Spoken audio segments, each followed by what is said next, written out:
Whoops. Turn on my mic.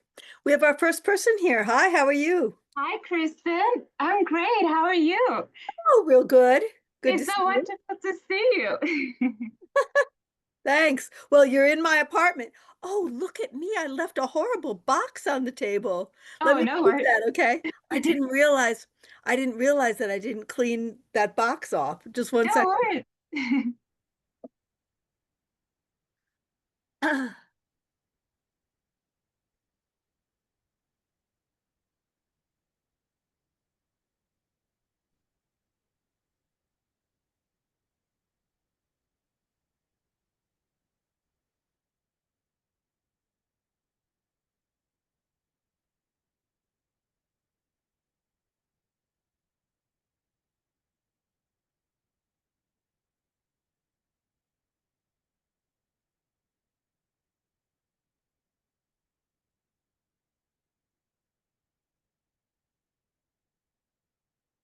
There we go. Much better to see the nice glassware than the box from Amazon.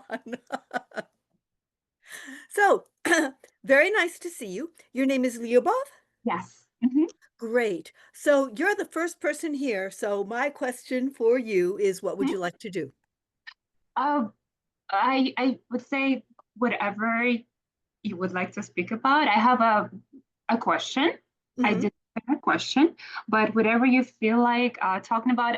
Currently, I am watching all of your live webinars from before, Oh, okay. and I Hi, love. Shanika.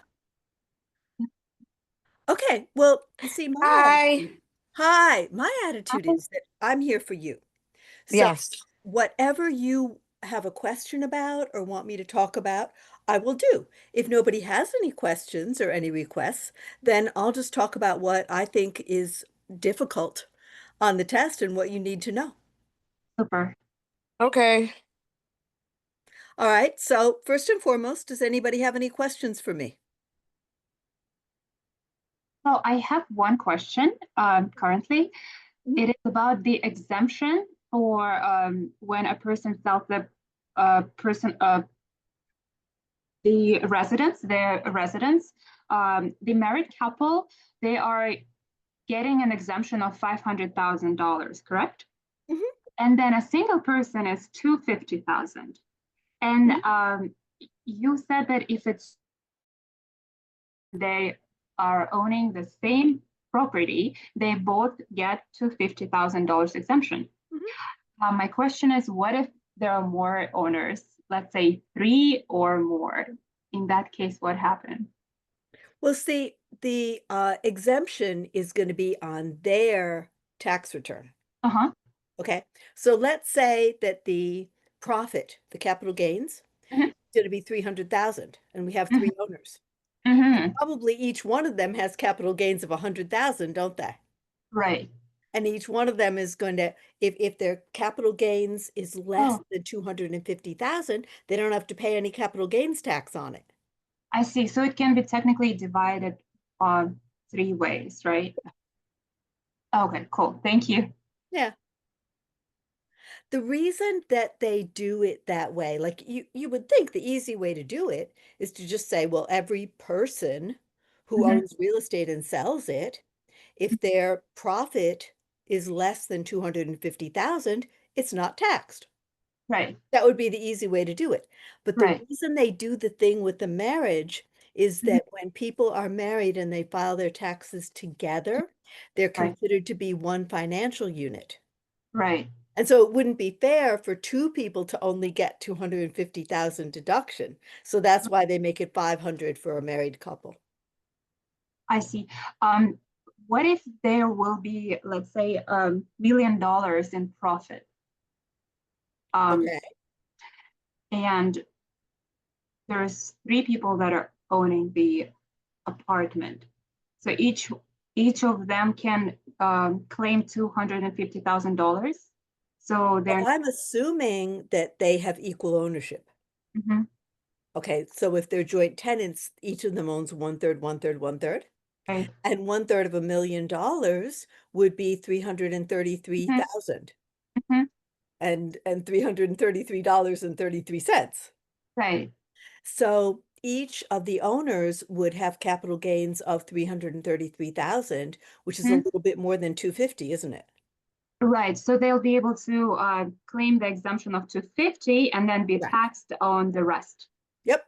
And all three of them can claim 250. Yes. Okay, cool. Thank you. Because they received the capital gains. All right. Huh, that's great to know. I mean, that's income that they're reporting on their income tax. Right. Okay. Super. So the beauty of it is that if their capital gains profit is less than 250,000, they don't tax them on it. So they can report, oh, I Mhm. made this income from selling the real estate, but if it's less than 250,000, they don't have to pay tax on the profit. Right. Cool. Yeah. All right. How about you, Shanika? Any questions or comments? Yes. I'm scared of the math part of the test. Mhm. A lot of people don't like math. Okay. Which in particular, like I'm sure, how many chapters have you done? I'm on chapter 15 right now. Oh, whoa, so you're almost done. Yeah. Yeah. Okay. So, you did the math chapter already. Yes. I Okay. mean, I I passed it, but it took me a long time. Hmm. It took me a real long time, I'm not gonna lie. Because I haven't crunched down numbers and divided numbers like that in so long. Okay, well, for the state test, what happens is when you take the state test, uh, I have some students who say there were no math questions on the state test. Oh wow. Oh, come on. Of course there were. No, there were no math questions. Well, the reason why is that sometimes the math questions are so easy that they don't notice them. Mm. All right. So I'm going to give an example. There's what Lyubov was talking about just now. That's a math Mhm. question on the state test. So let me give it to you, okay? Okay. Oh, by the way, in case the two of you don't know, what I do is I put information and sample questions in the chat. Okay. And after class is over, I email the chat to you. Oh yeah, I was in the last webinar. Oh, Yep. okay. Yep. Okay, good. So please put, can both of you put your email address into the chat right now? Yes. Okay. And that way, see, that's really good because like if anybody gets disconnected or something like that, you don't have to worry. You won't lose any data because I will have all the data.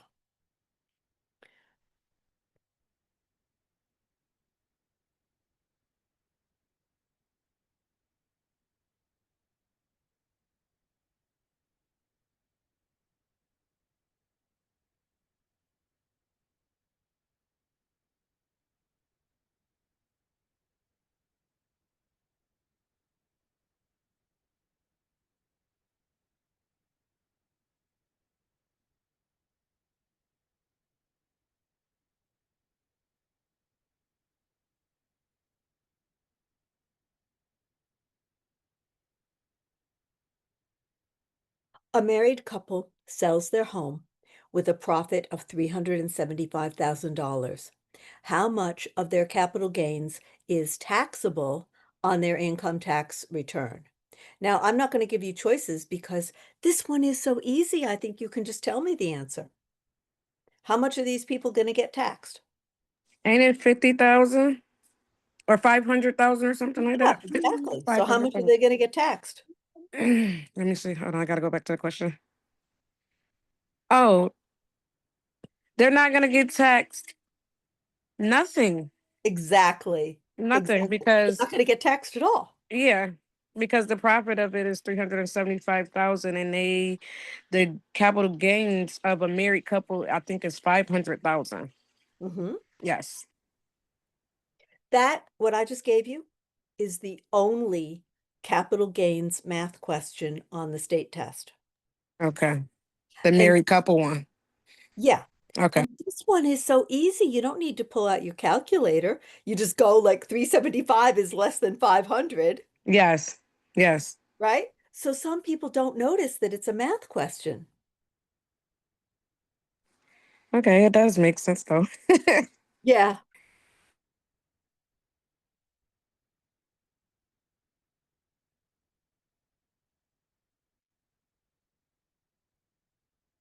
Okay. Another thing that they do sometimes is they will ask you about an equation. So there will be no numbers. They ask you about a math equation. So let me give you an example. Uh, if you take a building's gross income and subtract operating expenses, what number will you get? Do you want me to give you choices?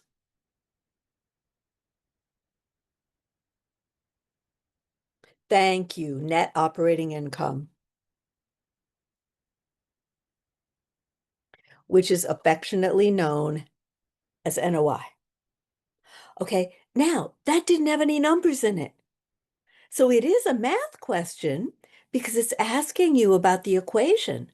But a lot of people say, well, it didn't have any numbers, so it wasn't a math question. But it is a math question. All right, here's another one. All of the questions I've given you so far from the state test.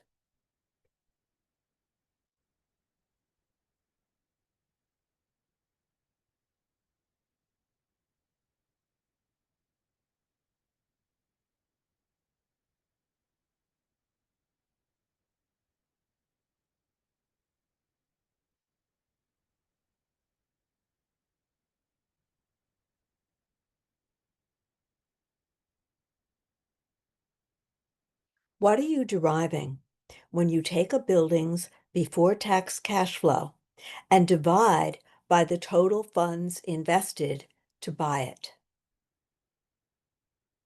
So see, they're asking you about the formula. Now, every time you see before tax cash flow, there's only one equation in this course. Thank you. Leobov got it. There's only one. Here, let me type it in the thing for you. There's only one math equation in this course where we use before tax cash flow. And that is when we are calculating cash on cash return. Now, I see someone joined us. Hi, Veronica. Veronica, you don't have to worry. You joined us a couple of minutes late, but you don't have to worry. You didn't miss anything because what I'm going to do is when the class is over, I'm going to email you the transcript of the whole entire class. So you didn't miss anything. But I would appreciate, Veronica, if you would put your email address into the chat so that I'll be able to send you the notes later. Yeah. All right. So is it fair to say to remember about the cash on cash? When it says tax cash flow, just remember cash on cash. Correctamundo. Okay. Yep. Now, see, the weird thing about the equations is that it's not that the math is that hard, because the math is like multiplication and division. So the math isn't that hard. What's hard is knowing why you're doing it. And like a lot of times the teachers don't tell you why you're doing it. So let me just refresh everybody's memory why we're doing this. Okay. So let's say that Sam has $500,000 and he wants to buy a building. Now, he can get a mortgage on the building, but that's the bank's money. What Sam wants to do is he wants to know, well, if I buy this building, like he's going to buy, like an apartment building that gives him rental income, or maybe he'll buy a shopping center that gives him rental income. He wants to compare the cash income that the building makes to his $500,000 cash that he paid to buy the place. How much return is he getting each year for his $500,000 investment? That's what Sam is trying to figure out. He's not thinking about the bank's money right now. He's thinking about his money. All right? So if you're ready, I'm going to give you the cash on cash return question that you're going to see. All right? But first, let me just type that for you, okay? Let's say Sam is going to spend 500,000 of his own money to buy an income producing building, like an apartment building or shopping center or something like that. Sam wants to know what percent of his 500,000 he is going to get back each year in income from the building.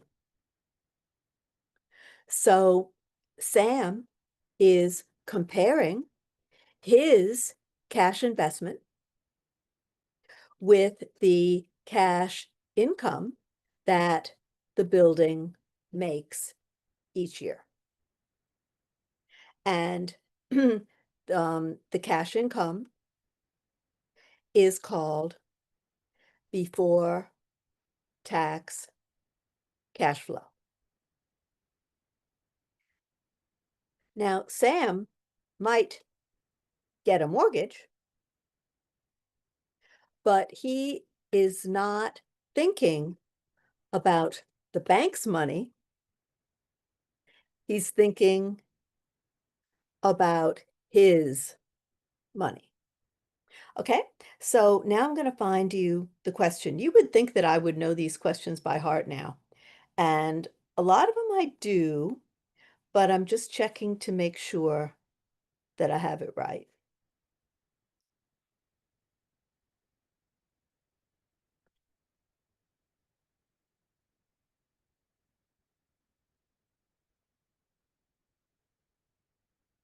All right, here we go.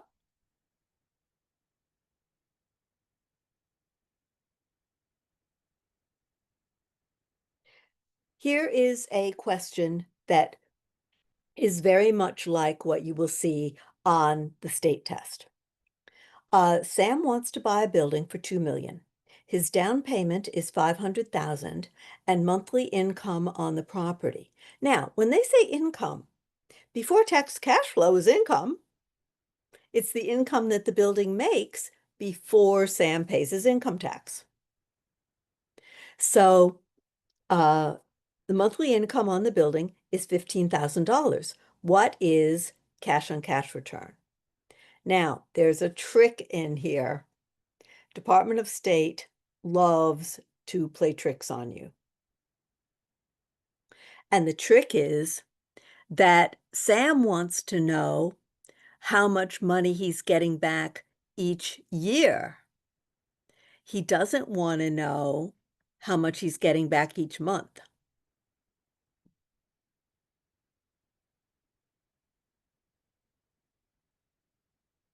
So here's the answer. Before tax cash flow is a type of income for the building, abbreviated BTCF. You could say that Sam's down payment of $500,000 is his total cash investment. The equation is before tax cash flow income divided by down payment equals cash on cash return. So sometimes on the test, they'll say Sam invested $500,000. That was his total investment. Other times they'll say Sam's down payment is $500,000. Because when a person buys a building, what's their main expense? Their main expense is the down payment. Now, they might have to pay some closing costs but the down payment is the big part. All right. So they might call it down payment or they might call it total investment. Uh, okay, but they tell us it's monthly. So we have to convert it to annual.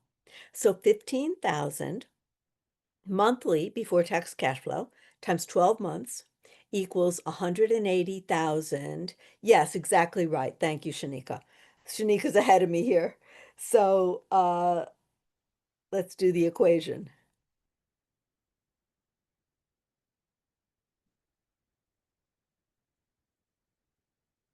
Now, sometimes I have students who look at this and they say 180,000 before tax cash flow divided by 500,000 down payment is 36% cash on cash return. And they say to me, Kristen, can I just remember 36%? I said, well, you're not supposed to do that. You're not supposed to remember 36%. You're supposed to remember how to do it. But I think it's pretty straightforward. Everybody gets it. Sam is trying to compare how much money the building makes to how much money he invested. So he divides to find out how much he's getting back each year. And he's getting 36% of his money back each year in income that the building makes.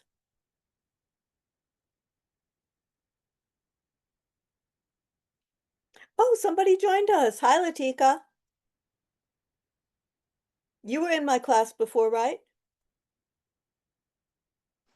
Yes, I was. Hello. Yeah. Hey, well, you don't have to worry because uh, at the end of the class, I will be sending the transcript. So you didn't miss anything. I'll be sending the full transcript of the full class to you at the end of the evening. In the meantime, could you please put your Right. email address into the chat so that I can send it to you? Yes, I will. Thank And you. if anybody gets disconnected, because you know how computers can be, if anybody gets disconnected, just come back to me. And if for some reason you can't come back to me, you still don't have to worry because I'm sending the entire transcript to you tonight. All right? So what we were doing, for those of you who just joined us, is we had a request to do some math. So I'm going through a couple of the math questions that they really love the best on the state test. And there's a couple of them that they really, really love.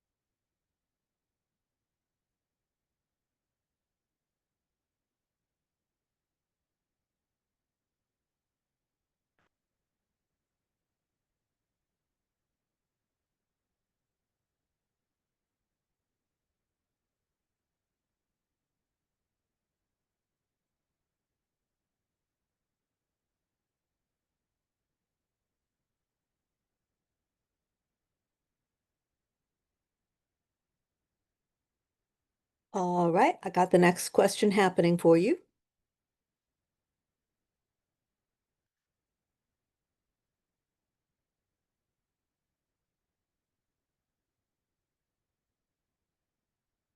Okay, owner wants to net 250,000 on the sale of his property. Uh, the broker is going to get a 5% commission.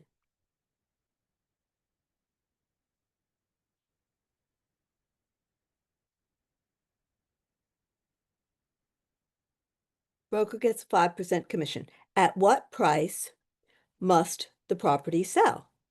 Now, the only way that you can answer this is if you know the equation. Oh, I'm sorry, I forgot to put the capital A in, but you get the idea. So owner wants to net 250,000 on the sale of his property. Broker gets a 5% commission. At what price must the property sell? Now, the only way you can the equation, because then you'll have it in your notes.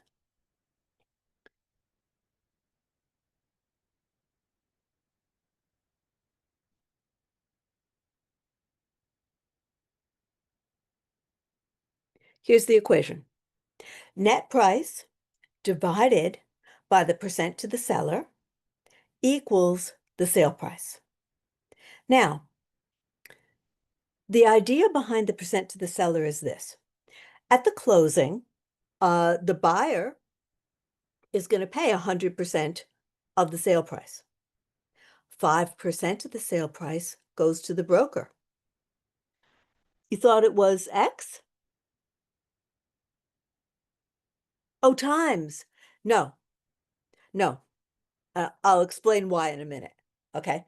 But first, I just want to explain what the percent to the seller is. So, seller gets 100% of the money. They give 5% of it to the broker. How much percent does the seller keep?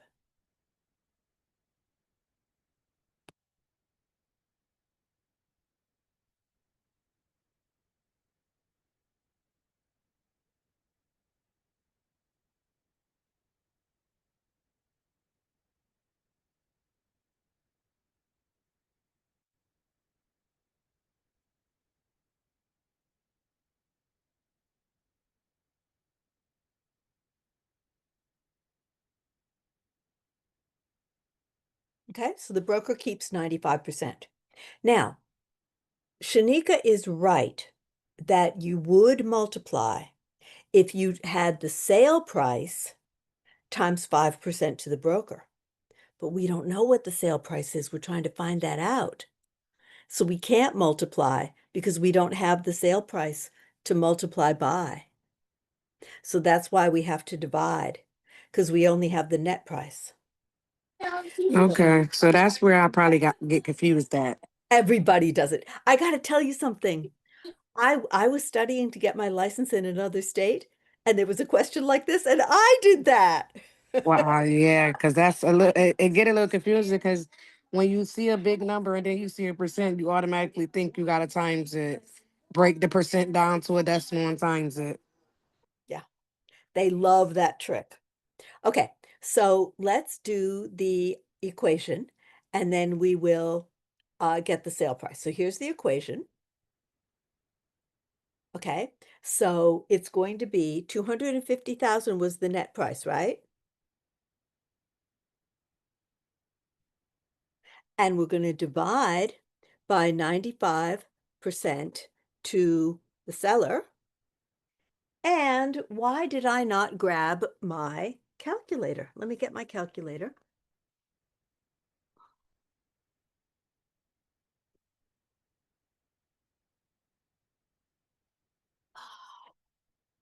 My bling calculator. I'm very proud of this because this was given to me many, many years ago by the first broker that I ever had. She gave me this as a gift. There's nothing special about it. It's like a dollar store calculator, but it has the little jewels on it, so it's cute. Okay, so 250,000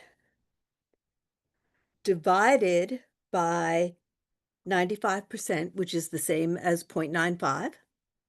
And I get, well, what do you get? Does everybody get the same thing I do? I got 263,157.895. Okay, we did the same. We did the same. Did I get it right?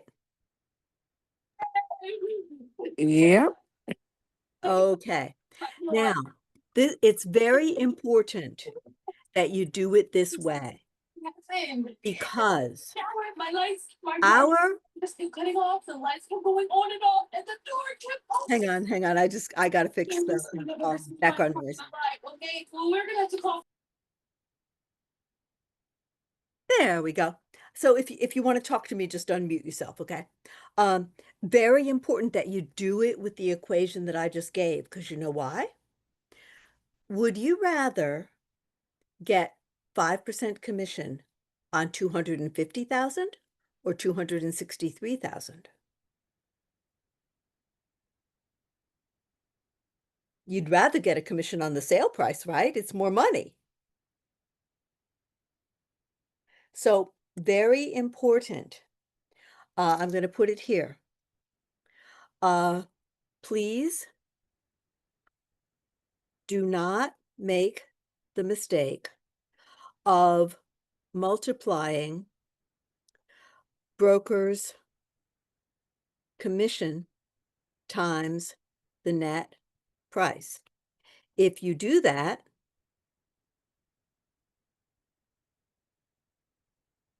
you are cheating yourself out of money because commission is a percent of sale price, not net price. Okay? That's what makes this question a little bit tricky. So, everybody got it?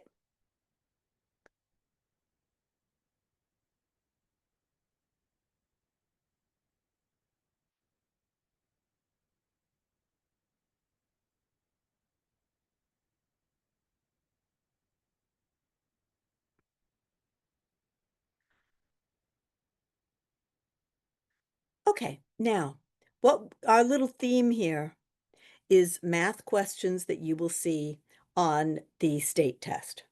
And I don't know what schools people went to, but generally speaking, all the schools try to make their test as much like the state test as possible.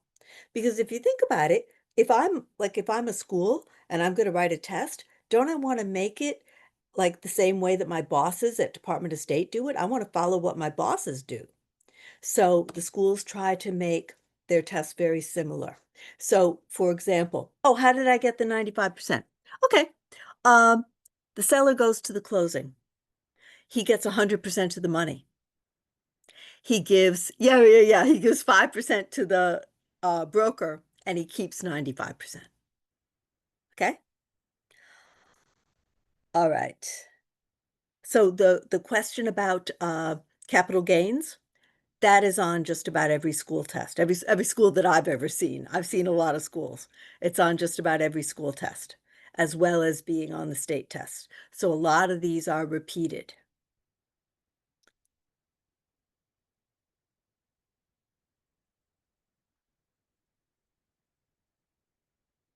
Okay. This one that I'm about to give you, I don't think it's on any school test. I think it's only on the state test.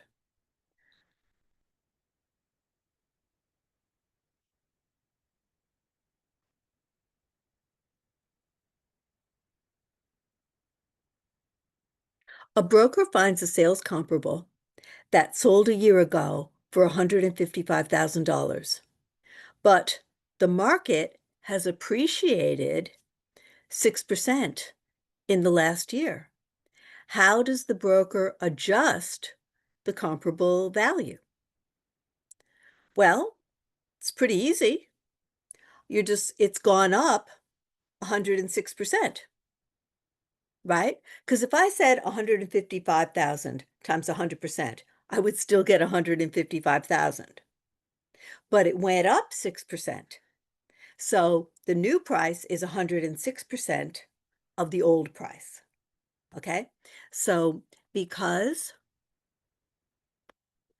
the market went up 6%, the new price is 106% of the old price.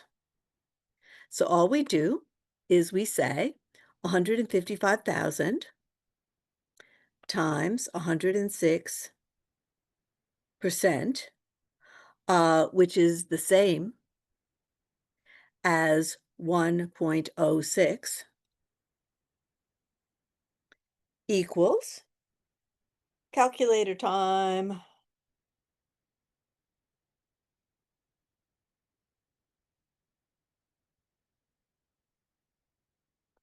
I got 164,000. Is that right? Yep.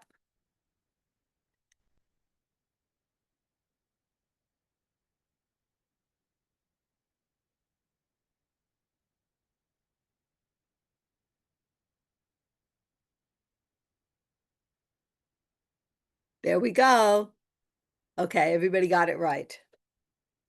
Very, very good. I'm not going to do too many more math questions because if we do too many, everybody gets bored. So I'm just going to do the ones that you are definitely, definitely going to see on the test.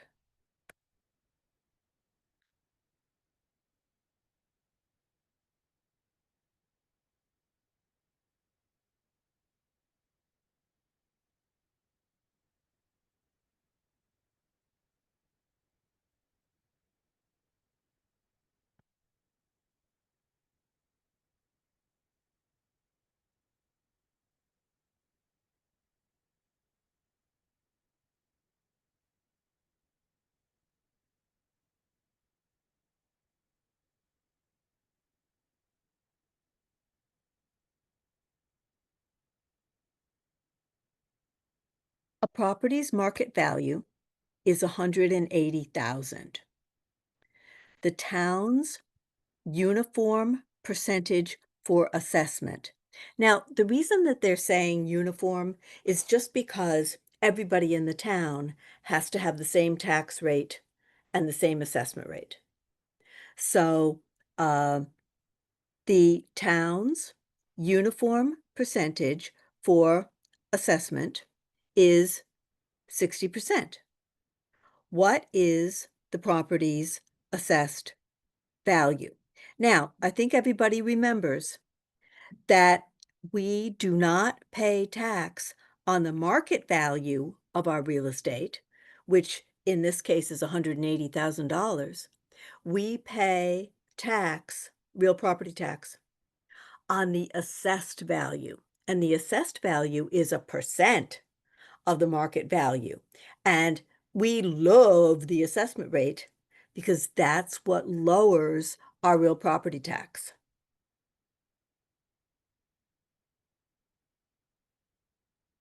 Boom. A property's market value is $180,000. The town's uniform percentage for assessment is 60%. What is the property's assessed value? Now, to do this, you have to know the equation. And the equation is simply this. Market value, which they told us in the question, times assessment rate, which they told us in the question, equals assessed value. That's the equation. So all we have to do now is fill in the blanks.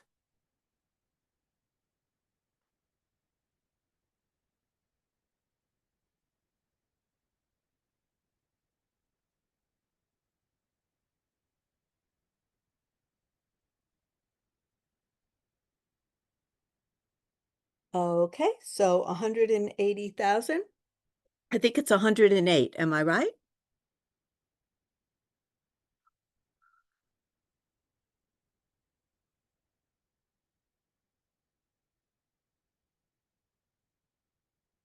Did I get it right?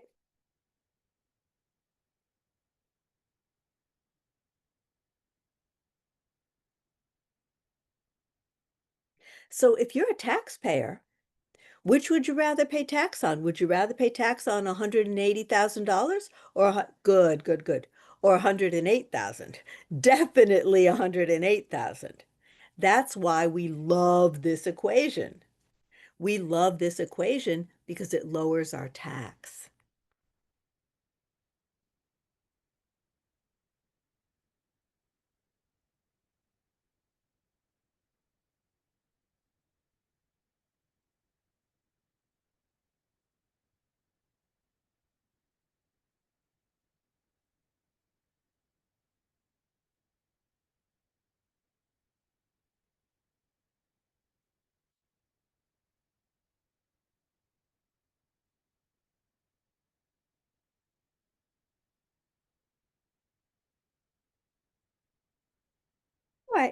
Let's do one more math question, and then I think we'll be done.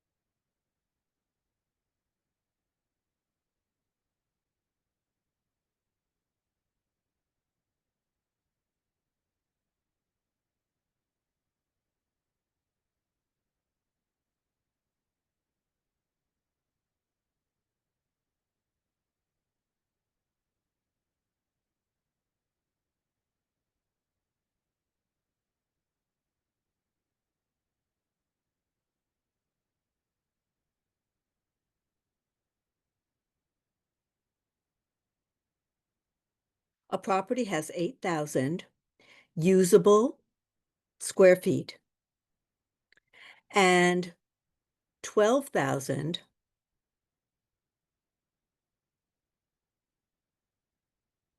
rentable. What is the efficiency factor? Okay, so we remember that if you rent an office, let's say, you have to pay for the whole thing, even if you can't use it for your business. Like you have to pay for the closets and the stairs and the bathrooms and the hallways and stuff like that that you can't really use for your business, but you still have to pay for it. So rentable is the entire office. It is gross square feet. Usable is the square feet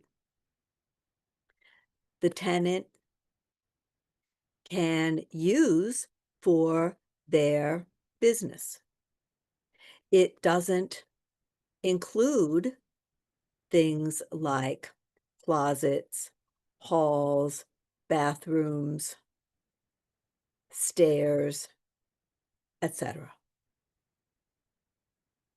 Okay, so the question is asking, what percent is usable? We call this the efficiency factor.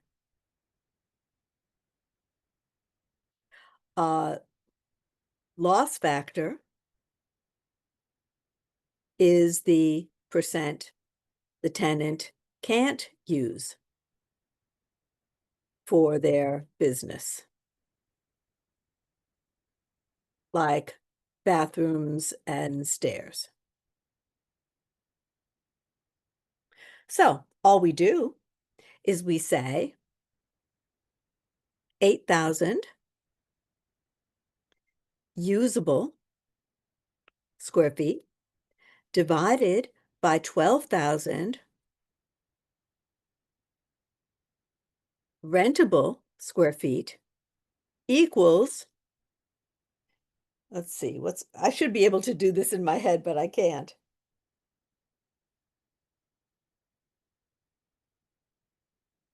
2/3, 66%.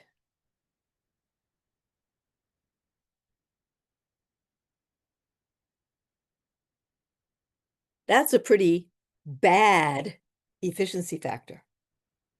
Most tenants don't like to see uh, an efficiency factor lower than like 80%. Because that 20% for the closets and the hallways and stuff is kind of like lost space. So they want to have as little lost space as possible. All right, so I think that we've done plenty of math, so we should probably switch over to something else. Now, hello, Gabriella. Gabriella has joined us. Oh, and Florence has joined us. Hi. So everybody's here. And could you please put your name and student number your name and email address. I don't need your student number. I need your email address. Could you please put your name and email address into the chat? And then I will be able to send you the transcript of the whole webinar later this evening. Now, what I would like to know is, does anybody have any requests? Like when you were studying this stuff, was there anything that was unclear to you?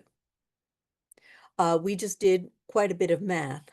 So, like sometimes students say, well, I had trouble with fair housing, or I had trouble with the estates. You know what I mean by the estates? The estates are like joint tenants and tenants in common and severalty and all that kind of stuff.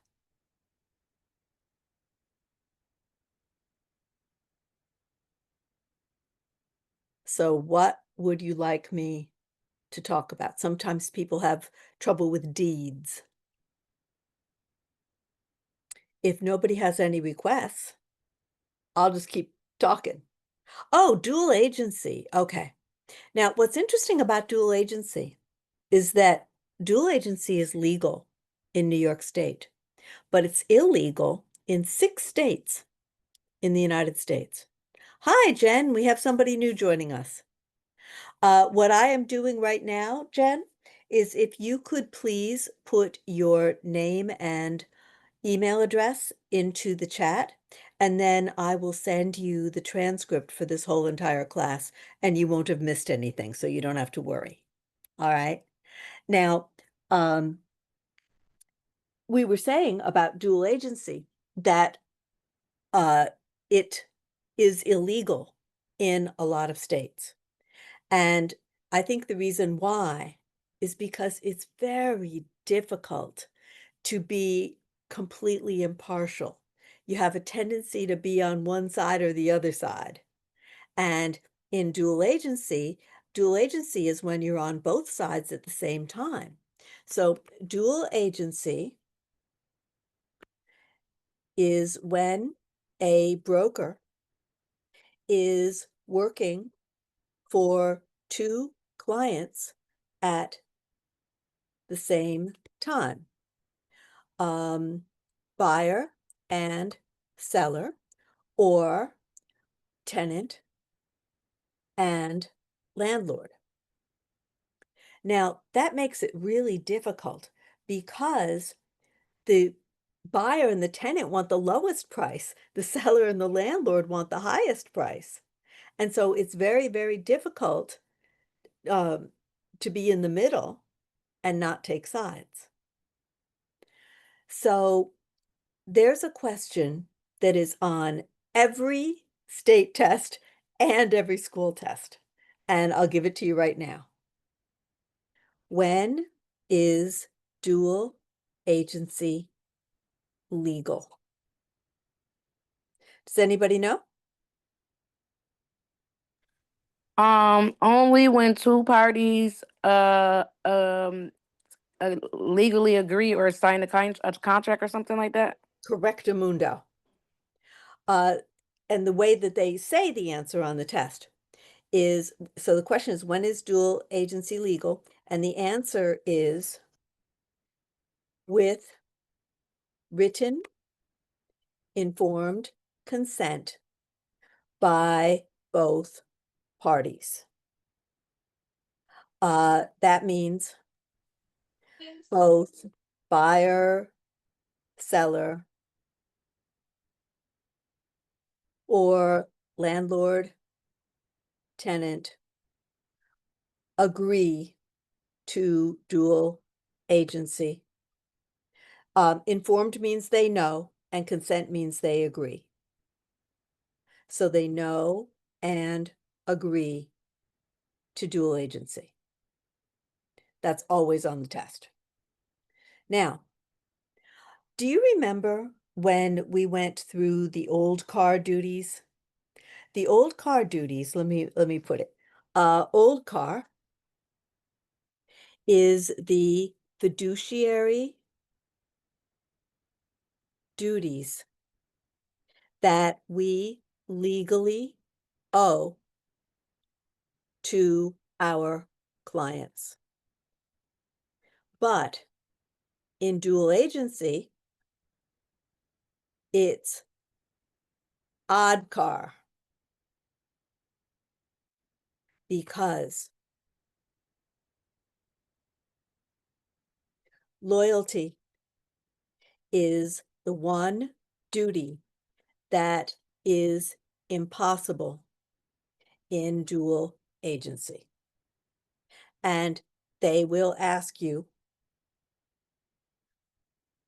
on the test which duty is impossible in dual agency. Now, the trouble with dual agency is that a lot of people do it by mistake, like they don't even mean to do it. And I'll give you an example. Uh, Sometimes your client, like let's say you're doing residential rentals, and your client is some big, huge multinational corporation, and they own thousands of buildings all over the country. And you never met them. They're your client, but you never met them. And then you have some nice tenant, and she comes in and she's got the cutest kids, and she brings you coffee and a bagel, and she says, "Oh, the prices in this city are a little expensive. Do you think maybe you could take $50 off the price for me?" And if you say, "Oh, yeah, I can help you," you just committed illegal, undisclosed dual agency. And that's why it's so easy to do because you have this nice person standing right in front of you, as opposed to your client who you never even met. And what you're supposed to do under agency law is you are supposed to fight for the highest possible price for your client, the landlord. No matter what kind of sob story the tenant gives you, no matter how nice the tenant is, no matter whether the tenant brings you coffee, you cannot help the tenant. You have to help your client. So I'm going to give you a question that you're going to see on the state test regarding this.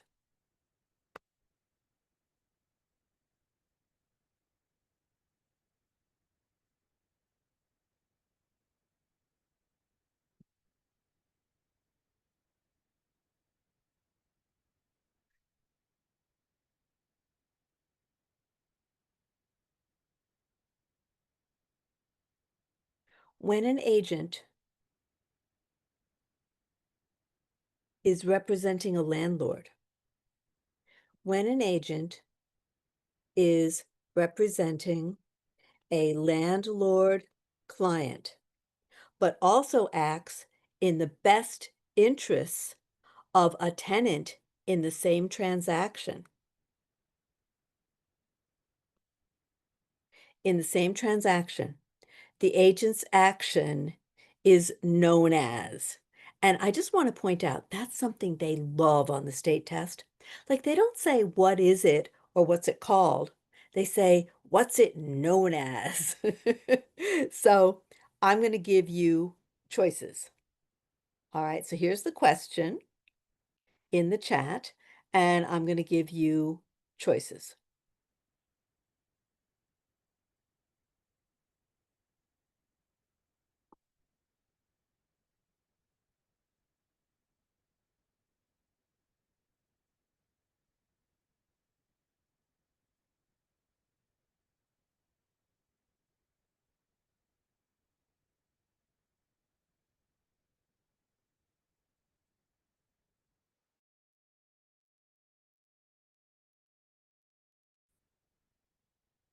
Mixed use, bilateral contract, dual agency by consent, or undisclosed dual agency? What's the answer?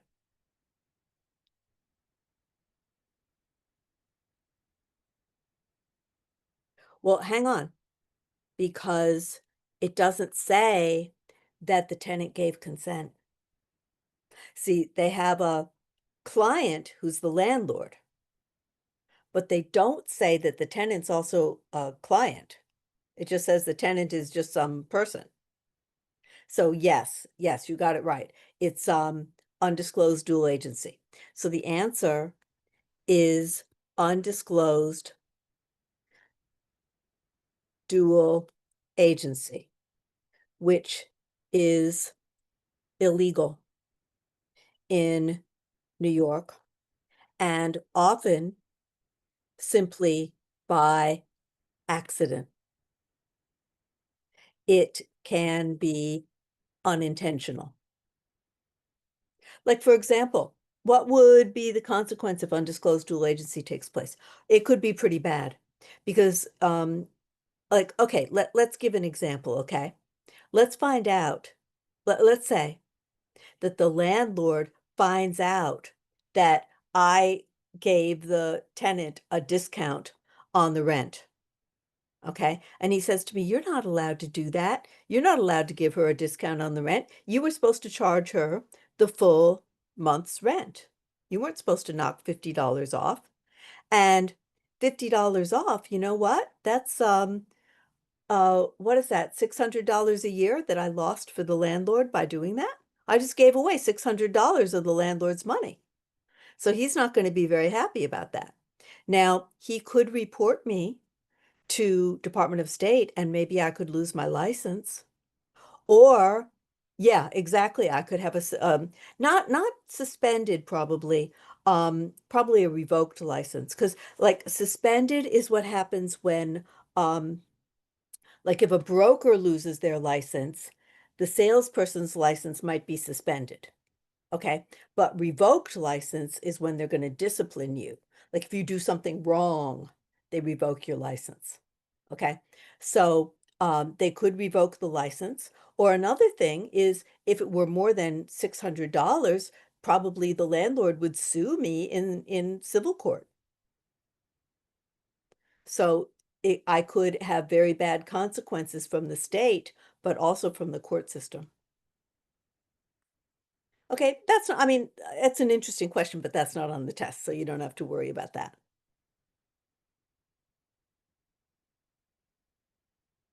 All right. I think that's all the agency questions. Um, did you see any questions in your work that you were confused about? I've got another agency question here.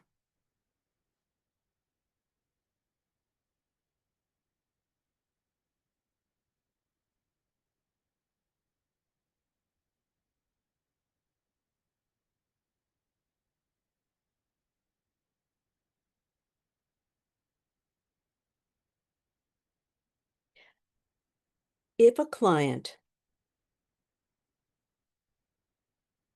signs an exclusive right to sell listing agreement with a broker, but finds a buyer for the property on their own without the broker's help,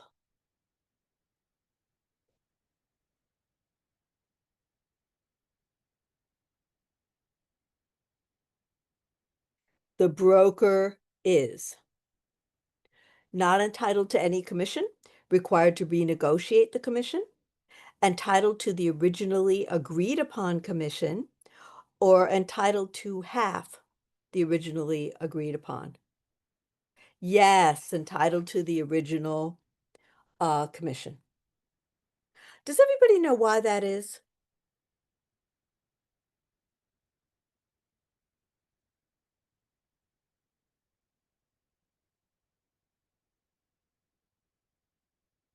Okay, I'm going to tell you why. You know, a lot of people say that, but and that is one reason, but I'll tell you the real reason, okay? Like, pretend that I'm selling my home, okay? And you hand, exactly, because the property was advertised. You hand me a listing contract, and it says, no.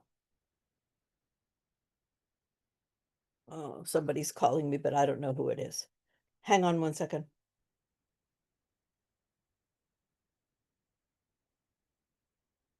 Hello?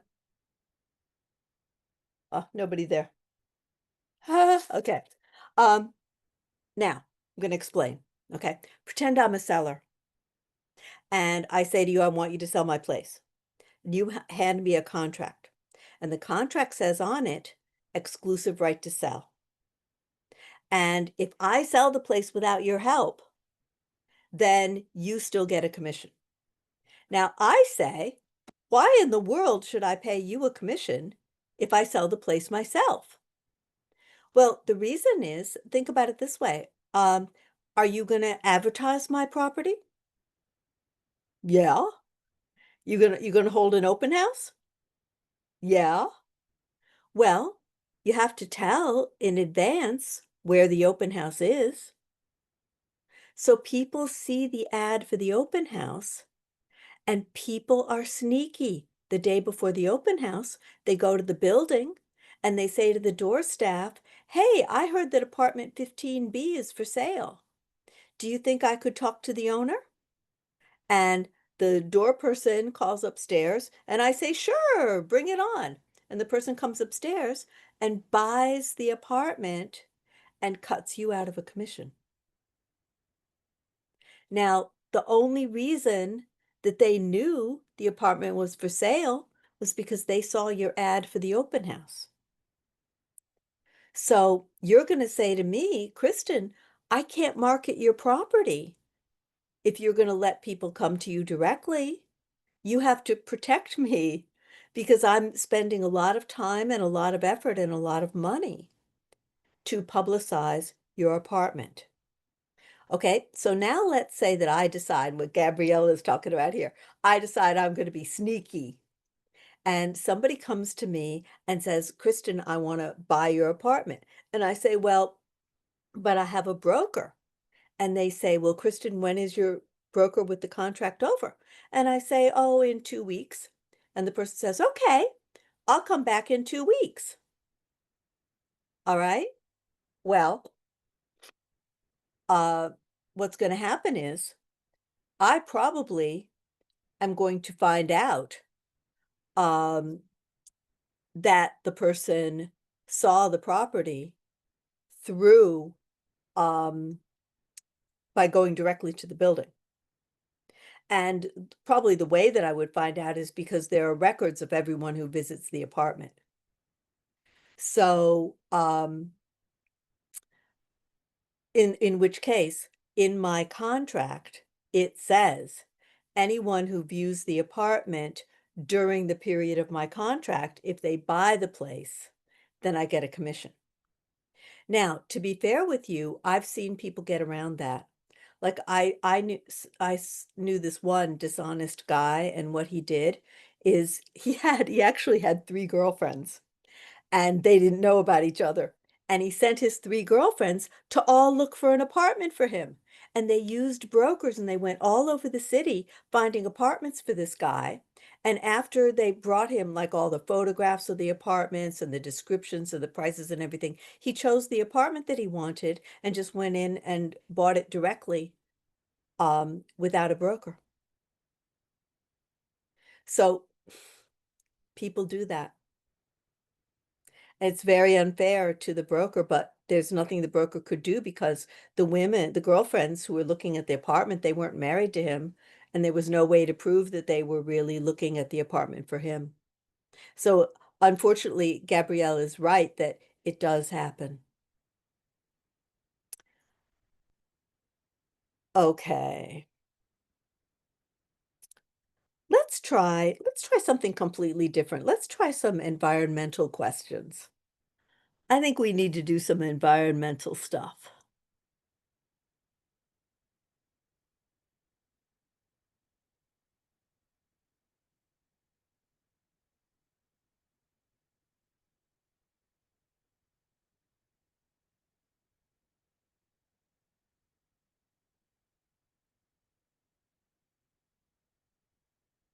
Which federal law dramatically curtailed the use of CFCs? And I will give you choices.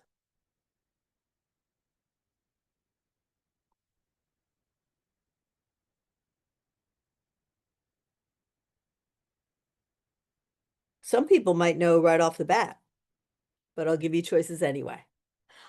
Clean Air Act, Safe Drinking Water Act, Superfund, or CERCLA?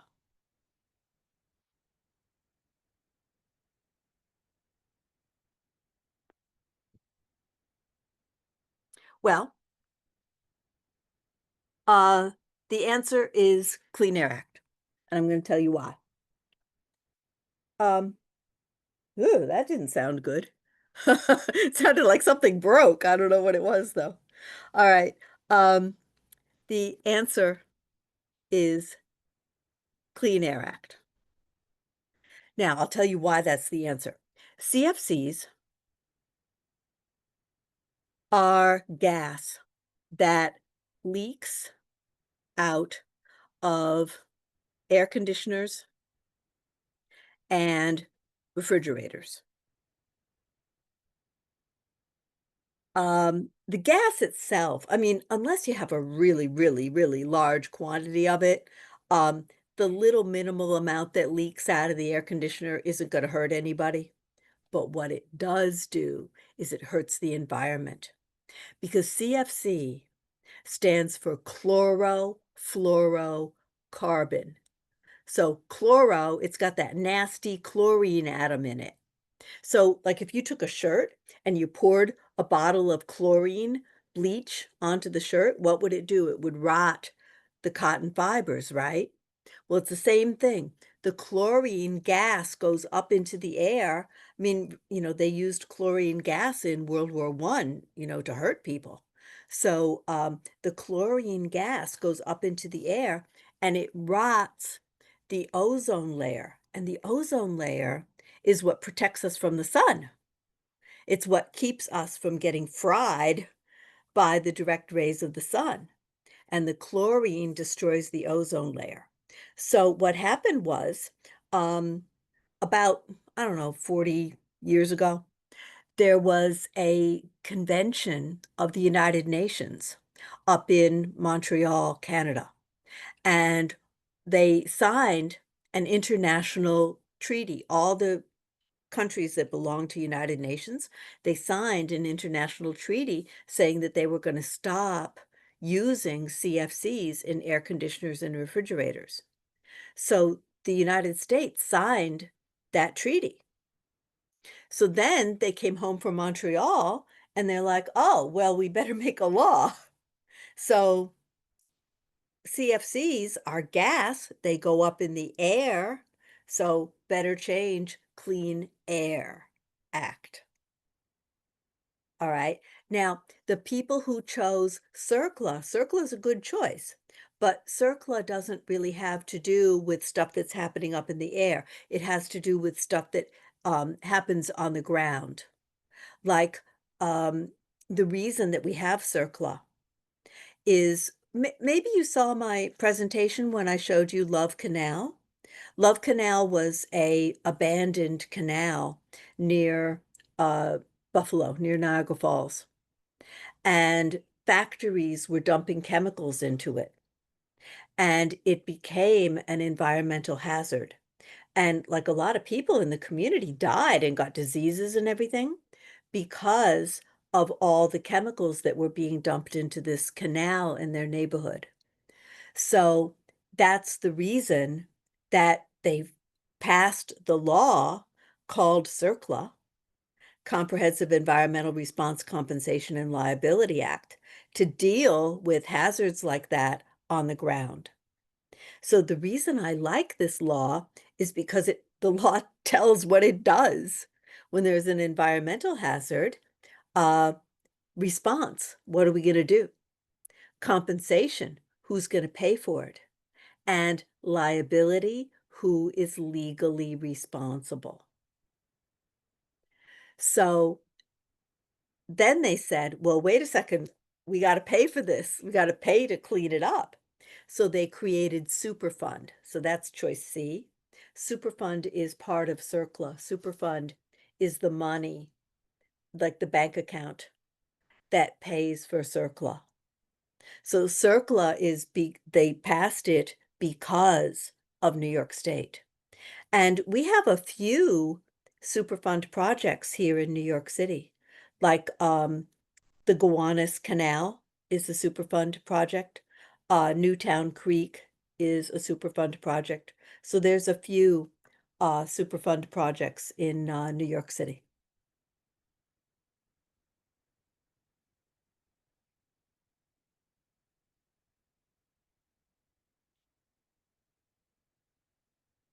Now, here's a question that I don't like, but Department of State didn't ask me what I think. So it's an environmental question. And the question is, where is asbestos typically found in a home? Now, I would answer the question, I would say, well, years ago, they used asbestos like everywhere because they didn't know it was dangerous. And asbestos is really good for fire prevention. Different cultures, I think that the Chinese were the first to discover it, and the Chinese have been using it for millennia. So Latika's got it right, pipes and furnaces, because uh, asbestos is for fire control.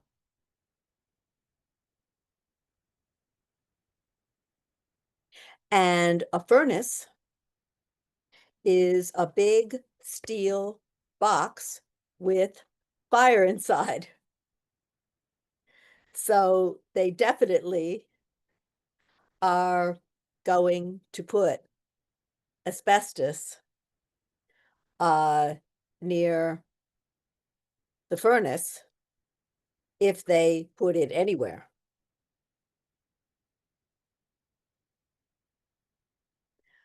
But I think some of the other choices are pretty good. Like they might have put it like on a radiator, or they might have put it in wall covering, or they might have put it in insulation. So this is one of those cases where you have to choose the best answer. And the best answer is the furnace because it, like if you open it up, what's inside? It's burning gas, it's burning oil. So it's literally a fire burning fossil fuels.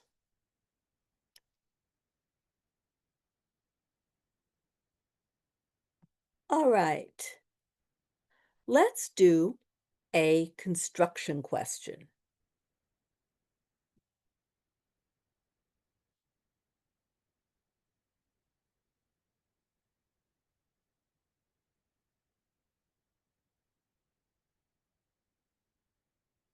What do you call horizontal used to support floor loads?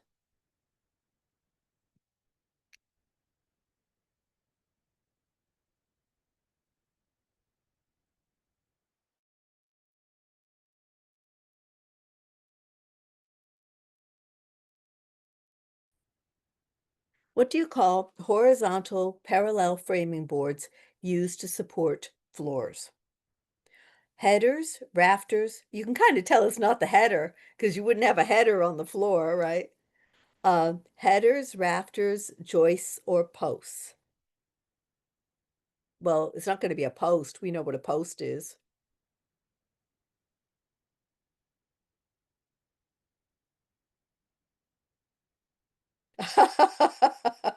I appreciate a joke. I appreciate a joke. Absolutely right. Answer is Joyce.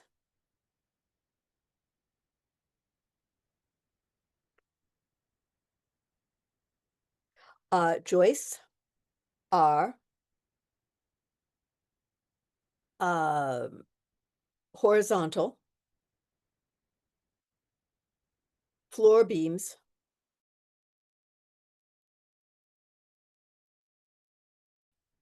or ceiling beams. And the reason is else's floor, right?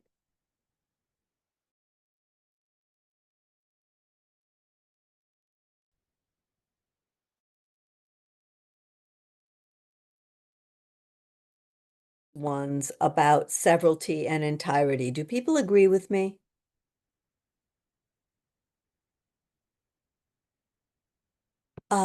Before we do that, I've got a good one for you. I'm trying to give you hard ones because you don't want to practice easy ones all the time.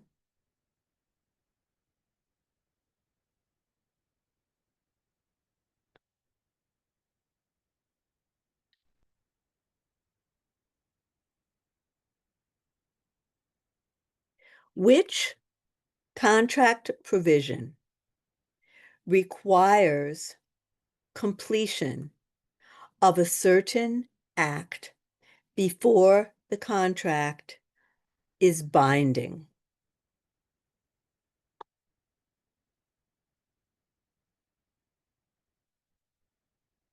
Which contract provision requires completion of a certain act before the contract is binding? A covenant is a written promise. Concession, contingency, or compensation? Absolutely right. Contingency.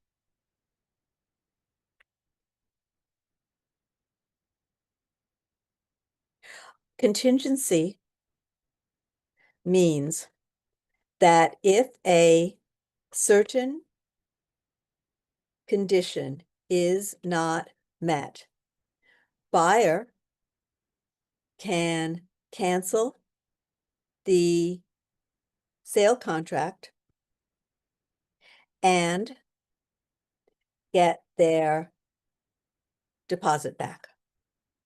Does anybody know what's the most common contingency?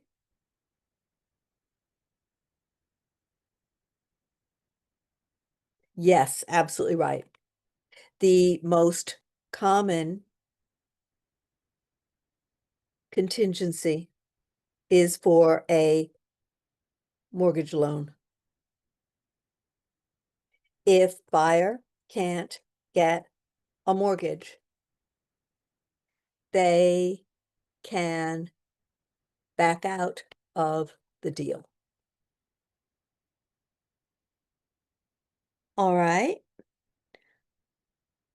I don't seem to be stumping you, though. I'm giving you hard questions, and people are still getting it right.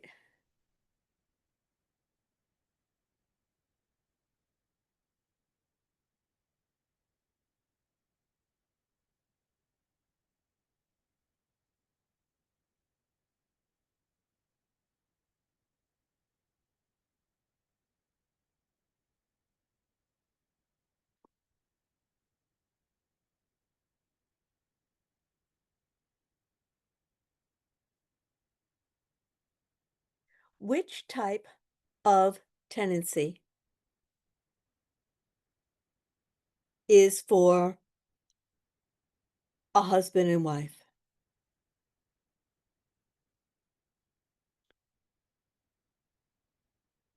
Now, this is the state test, okay? And you have heard me say that they don't change the state test very often. And as you can see, they're speaking about husband and wife. They're not speaking about like a married couple, because a married couple might not call themselves husband and wife now that laws have changed. So they didn't change the test. They're still referring back to husband and wife. So what type of tenancy is for husband and wife? Entirety. Okay. Entirety. Now, entirety is the same as joint tenants, but entirety is only for married couples. Joint is for two or more people who are not married.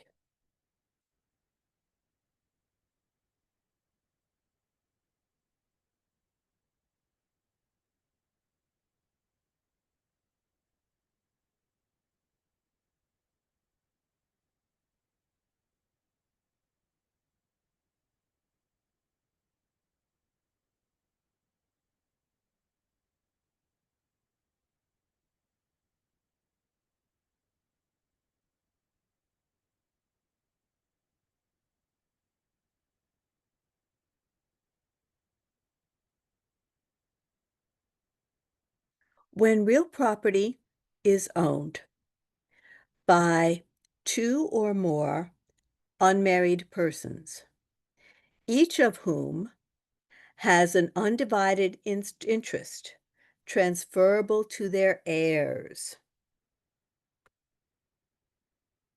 what kind of ownership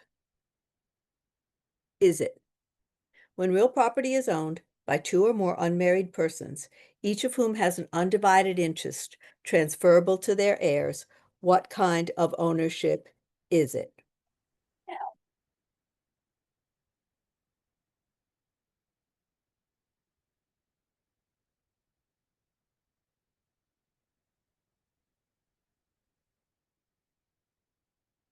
She got the answer right before I could even type the choices. So the answer is in common. Now, I'm going to tell you why.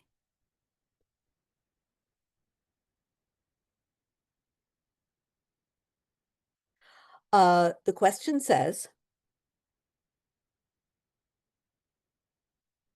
two or more owners.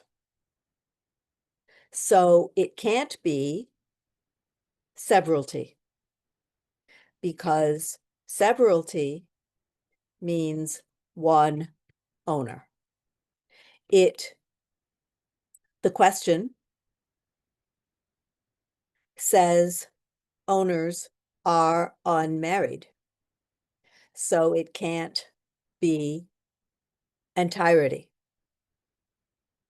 Then it says ownership is transferable to their heirs.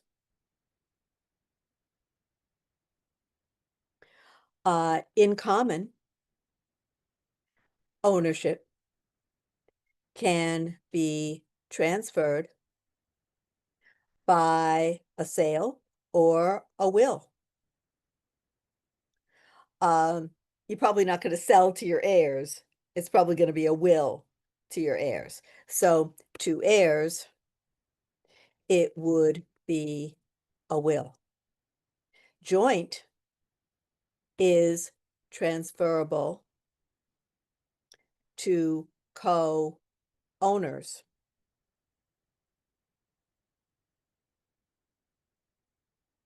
Not heirs if one owner dies.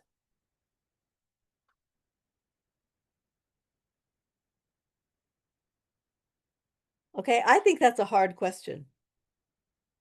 But they do give you 3 clues. They give you 3 clues that tell you that the answer is in common. I'd like to try some mortgage questions. Do you agree?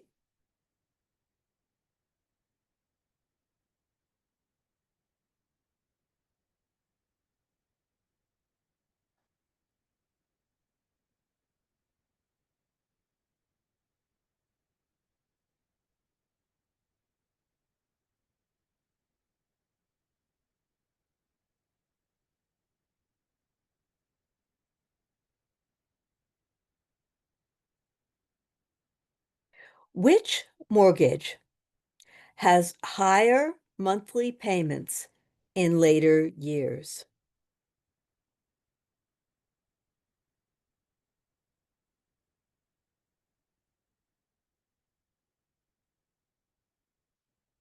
Which mortgage has higher monthly payments in later years? Open-end, adjustable, shared appreciation, or graduated payment?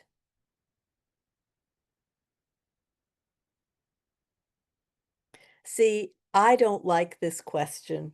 I really don't. But as I said earlier, Department of State doesn't ask me what I think, because I would say that adjustable rate could have higher payments in later years. I think what Department of State is getting at is that with adjustable rate, it's possible your rate could stay the same. It might not go up. Or some adjustable mortgages actually allow it to adjust down. But the graduated payment always goes up because it's designed that way. So answer is graduated payment. An example is when a student, let's say a medical student, okay? A medical student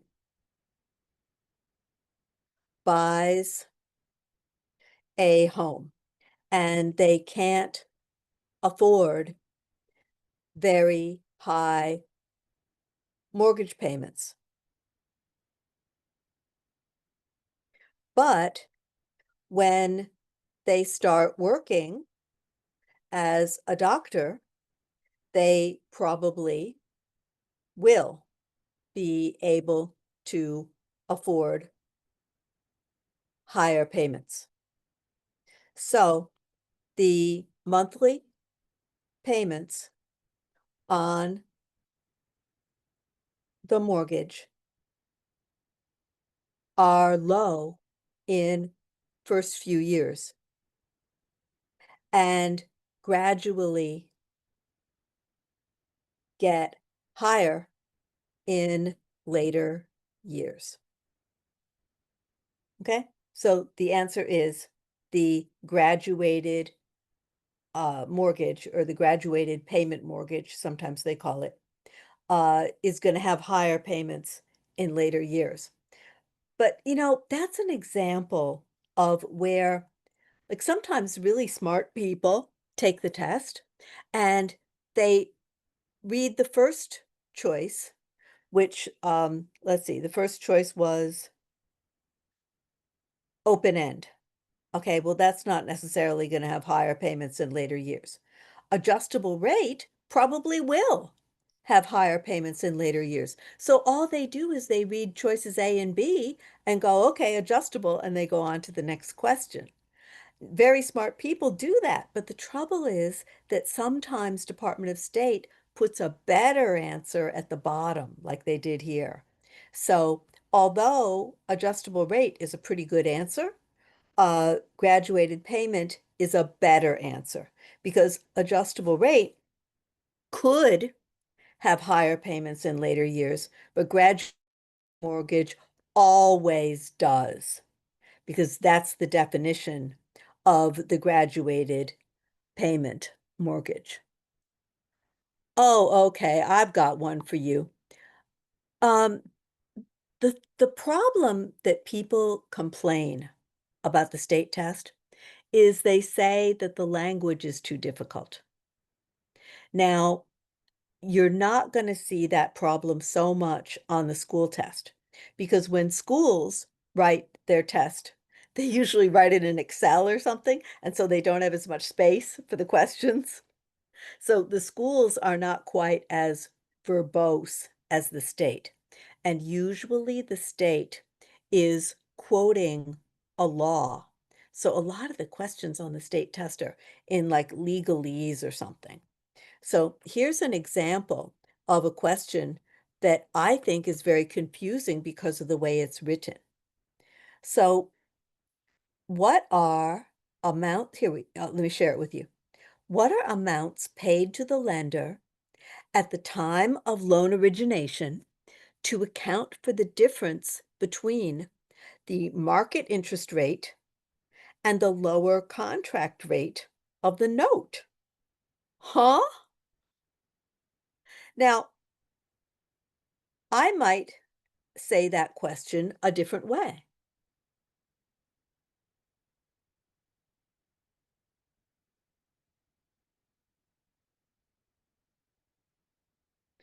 I would say, what is cash that buyer pays to bank at beginning of mortgage to get a below market interest rate on their promissory note? What is cash that buyer pays to bank at beginning of mortgage to get a below market interest rate on their promissory note? I'll give you choices.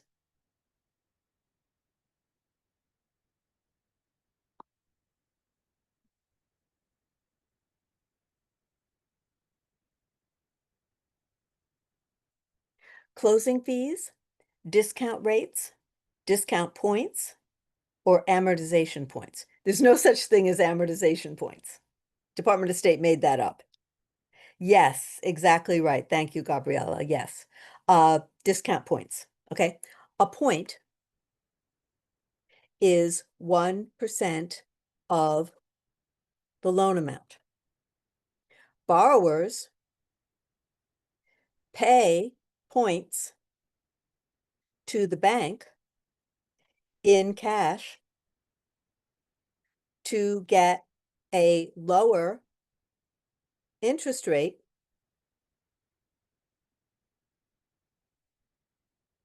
for the next 30 years. Now, banks like points because they get some of their interest money now. Borrowers like points because they save money in the long run by having a lower interest rate and therefore lower monthly payments. Does that make sense? I mean, the question didn't make sense to me, but I think after we talk about it, it makes sense.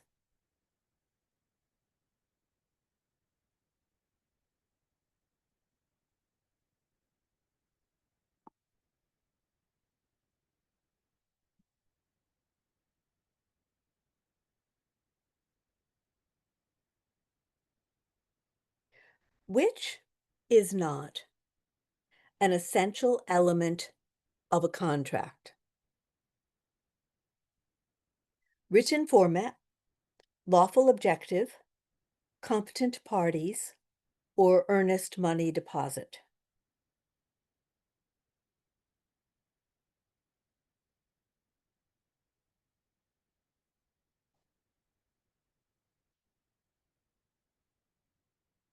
Mm-hmm. That's right. Because think about it. You've signed contracts before in your life, right? And when you sign a contract, do you always make a deposit? No, you don't have to make a deposit. So, in our state, a lot of contracts are spoken. So I'll give you an example. I have a yard outside, and so I have a gardener who comes, and like we have a spoken contract that he's going to come on Saturday at 10 o'clock, and he's going to make my garden beautiful. And I hate gardening. So he's going to make my garden beautiful, and I'm going to pay him. So we have a contract. Now, did I pay him a deposit? No. No, I didn't pay him a deposit. When he comes on Saturday and makes my garden beautiful, I'll pay him for his work. Okay? So, most contracts do not have a deposit. So, a deposit is not an essential element of a contract. Most contracts don't have a deposit.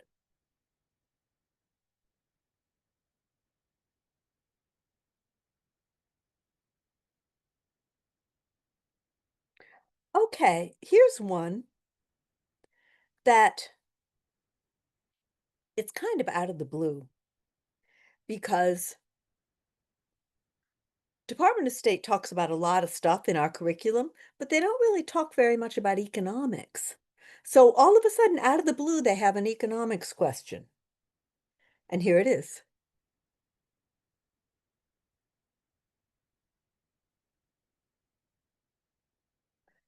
A large increase in the amount of money in circulation without an expansion of goods and services to be purchased causes inflation, reflation, deflation, or disinflation. What disinflation is, for your interest, is when you still have inflation, but the rate of inflation um, lowers. Okay, so like inflation is going up, up, up, up, up, up, up, and then all of a sudden it slows down. It's still going up, but it goes up more slowly. That's disinflation. Thank you. Answer is A. Because if you think about it, people have money, but there's nothing for them to buy. They're all competing to buy a small amount of stuff, so prices go up.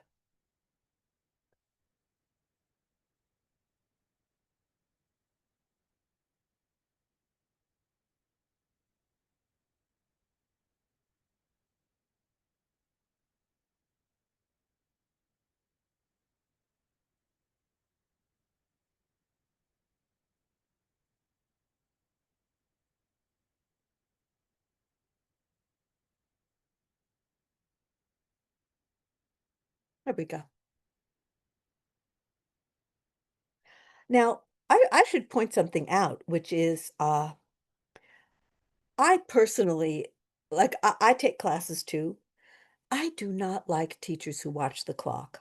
I want a teacher who's excited about being with me. So I don't watch the clock. Now, I just did look at the clock. Excuse me, I just had a dog tail wag in my face. And I see the time is 7:40 p.m. I think this class is supposed to end at 7:30, but if you want to keep going, I'll keep going. Do people want to do some more? If you're getting tired, we can stop. If you are enjoying this, we can keep going. It's up to you.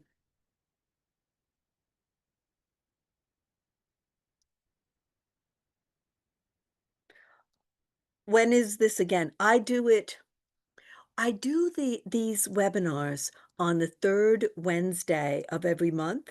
No, the dog, she usually eats later than this, so she'll be fine. Um, the uh the third Wednesday of every month usually. Oh, thank you. Um, but I think that the school, RELNY, I think they let you look at the old ones. Leobov, weren't you saying that you were looking at the old tapes, Yes. the old recordings? It's super helpful. How do It you do that? um I just go to the let me see. I think it's called live webinars or 1 second. So on my exam additional content, Uh-huh. I go either into live webinars or webinar library. Oh, okay. I also do have a package. I guess it's like premium package or yeah, a premium package. So I have access to them. Oh, okay. But so people who don't have the premium package, I think they can pay a fee and they I can think watch so. all of them. And Yeah, I've been doing this for years now, so there's a lot of them. yes, there were actually like I think about 6 options, however you like to extend the course. So yeah, there's different grade options. Okay. Well, what I try to do is just keep going and going and going until we can cover as many questions as possible. Now, this is a question where they try to confuse you about the difference between building department and zoning department. They try that a lot on the school test. So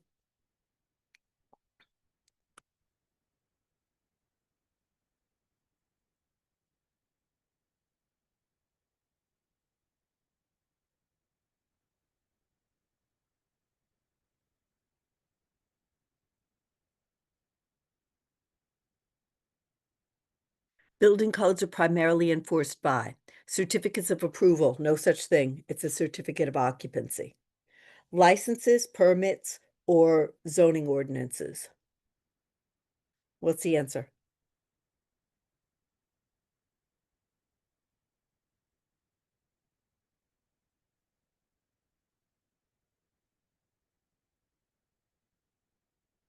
The answer is permit. Okay, and I'm going to tell you why. All right.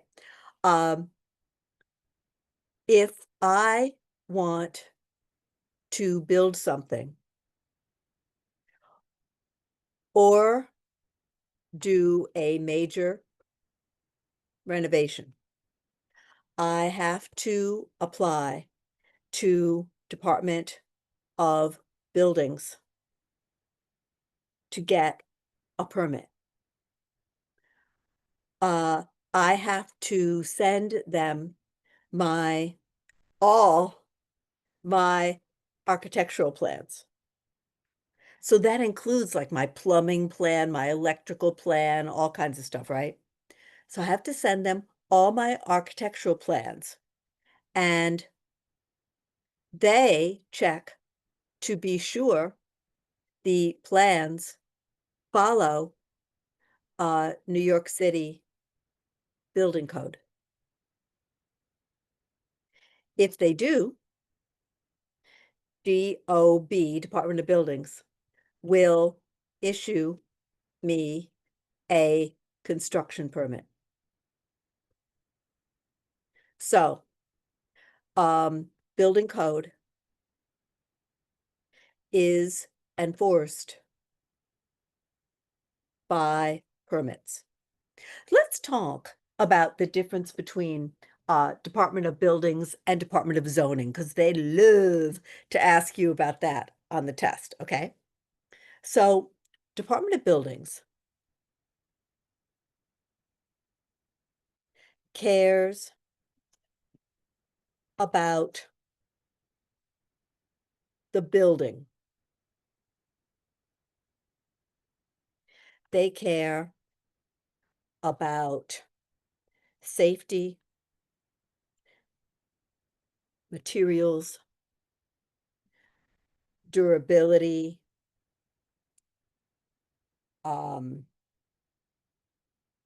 design quality. I should say design accuracy,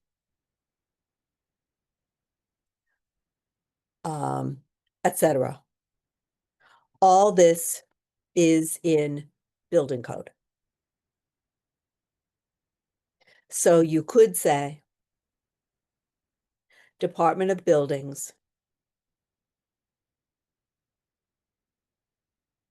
main purpose is to enforce building code. And each city, town, or village or county has a building code. Building codes are local. All right. And I just said New York City because I live in New York City. So I was thinking of my local building code. All right. And then Department of Zoning cares about the area. They care about a building's use, size, height, appearance. Now, I used to get Department of Buildings and Department of Zoning mixed up until I finally figured it out. Okay. So I used to get buildings and zoning departments mixed up until I figured out that a city must have a building code for safety, but they don't have to have a zoning code. So let's take New York City, for example. New York City had its first building code in the year 1645. And it said, I mean, I've actually read it, and it said stuff like you can't build your roof out of straw because it could burn. You can't let your pigs swim in the reservoir because people need to drink the water. The water supply needs to be safe. Okay, stuff like that. But we didn't have a zoning code until 1916 because we didn't need one. Because you don't have to have laws about how buildings are used or how big they are, but you do have to have building codes about how safe the buildings are. So,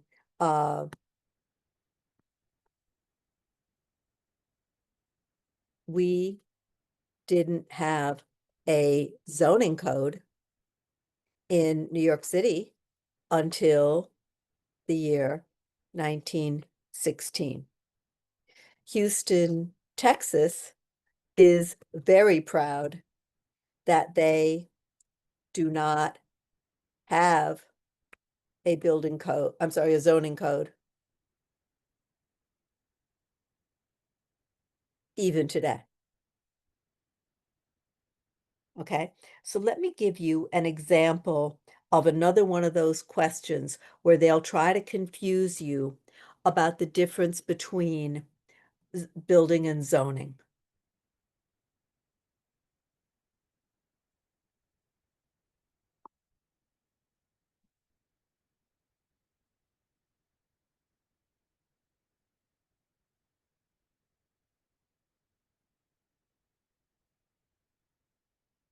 Which is not regulated by zoning ordinances?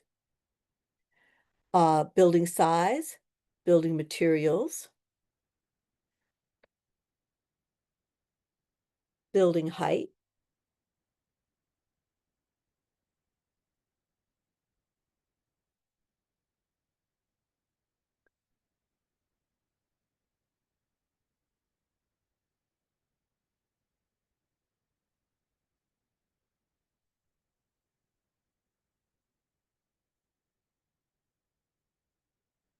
which one is not regulated by zoning ordinances?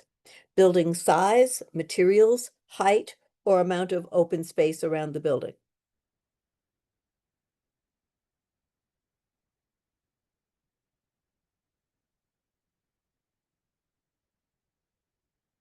Well, hang on. We said that zoning cares about the area. They care about the city. Okay, so they care what the building is used for, they care what it looks like, they care how big it is. They don't give a hoot about fire safety. They don't give a hoot about what kind of products are used in the building. They don't give a hoot if there's CFCs in the building. They don't care. So what does, of this list of the building size, materials, height, or open space, which of those does zoning not care about? Zoning does not care about the materials. That's Department of Buildings. Okay, so zoning doesn't care about the building.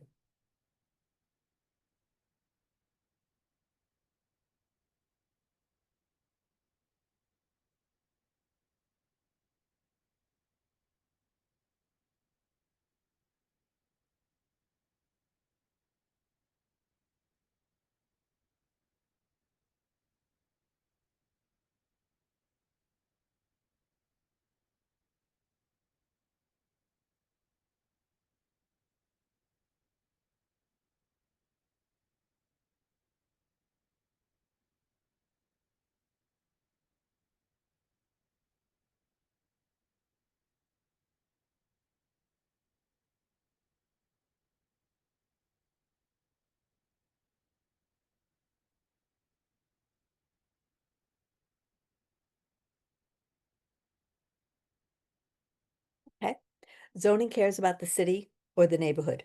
They don't care about the building itself. So they don't care about materials. They do care about a building size and open space because that affects the neighborhood.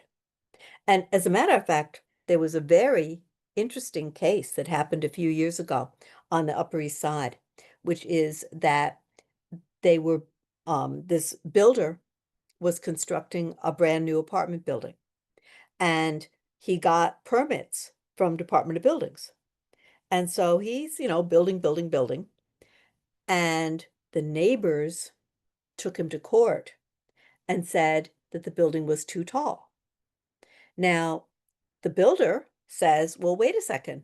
Department of Buildings approved my plans. They gave me a permit. They approved the height of my building. And the neighbors said, well, buildings department may have approved it, but zoning department didn't. And zoning controls how tall a building can be, how big a building can be, how much land it can take up, like whether it's going to have a yard or something like that. Zoning cares about the neighborhood. And this building is way too tall for our neighborhood. In fact, it's 10 stories too tall for our neighborhood. So Department of Buildings doesn't care how tall it is. Department of Zoning cares deeply how tall it is. And you know what they did? They made the builder tear down 10 stories because he was violating zoning law. So they made him tear down 10 stories.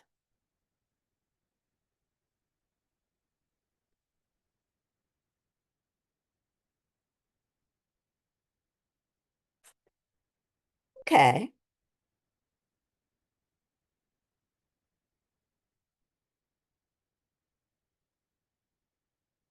I'm going to try another construction question. It's getting to be almost 8 o'clock, so maybe we better knock off after this, but let's see what we can do here. Now, R value for insulation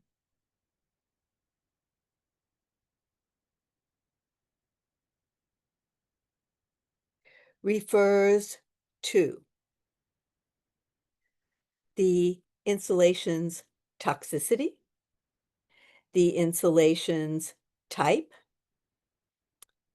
the insulation's resistance to heat flow,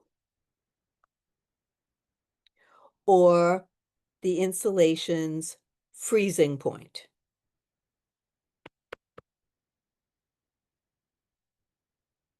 What's the answer? If you don't know what R value is, I'll tell you. Let's say that I go to Home Depot and I say, I want to buy some windows or I want to buy some wall insulation. And the lady in the orange apron says to me, what R value do you want? Meaning, exactly right, everybody got it right. Resistance to heat flow.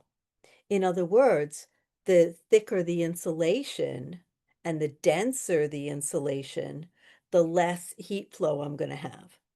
So the higher the R number, the better the insulation. Because in the winter, I don't want the heat to go out. In the summer, I don't want the heat to come in. So I want to have high resistance to heat flow. So resistance to heat flow is the only choice that starts with R.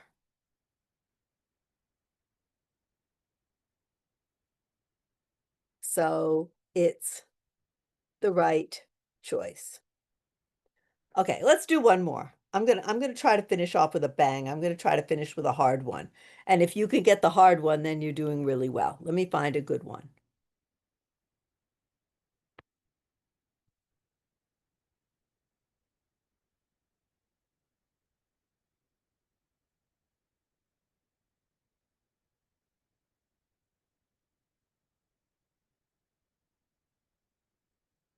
I think this is a really hard question.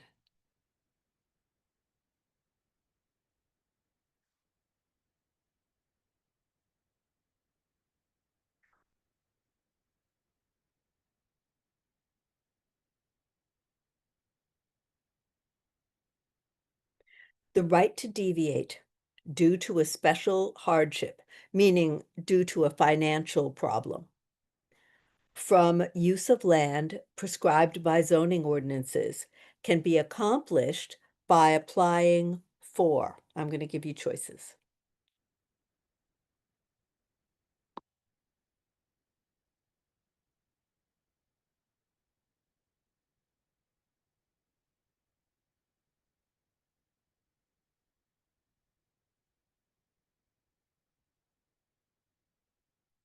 Variance, spot zoning approval, cluster zoning, or non-conforming use permit. Two of these don't exist.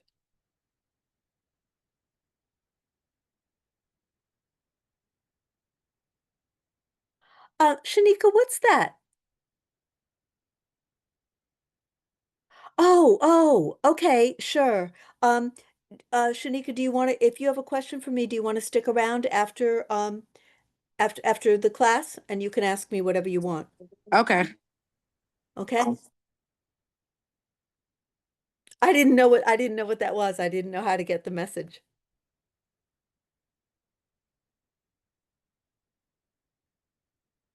Okay, now, this one, I told you this is a hard question. Okay, so what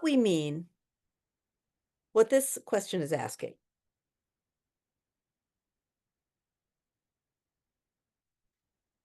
is, how do you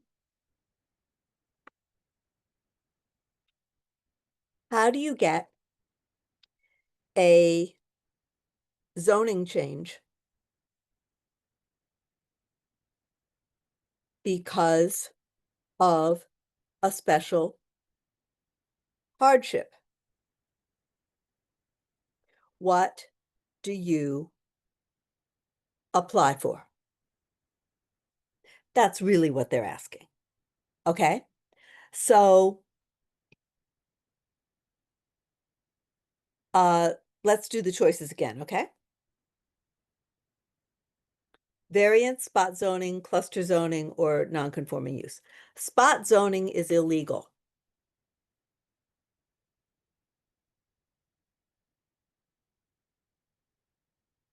So you can never get approval for spot zoning. There is no such thing as a non-conforming use permit. A non-conforming use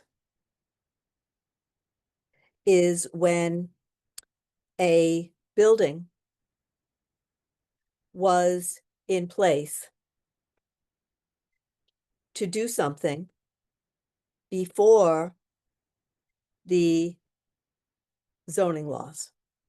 For example, it's not allowed by zoning to put a bar next to a school. But what if the bar and the school were there before the zoning law? Then the bar is called non-conforming and is allowed to stay. Okay, cluster zoning. Cluster zoning is used in suburban planned communities. It is a kind of zoning, not an exception or change to zoning law. So the answer is A, correctamundo. The answer is A, a variance. A variance is a zoning change. To get it, the building owner has to prove that the zoning laws are causing him financial hardship because he can't use his building profitably.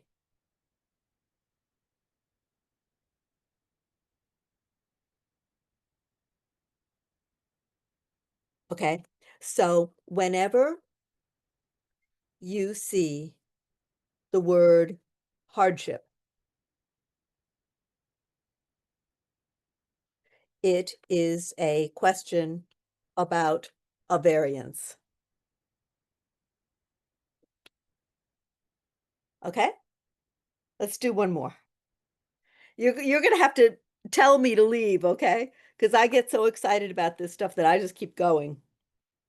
Oh, I've got one for you. I've got one. This is really, really important. It's a very, very important question. Which two groups were protected under fair housing law in 1988?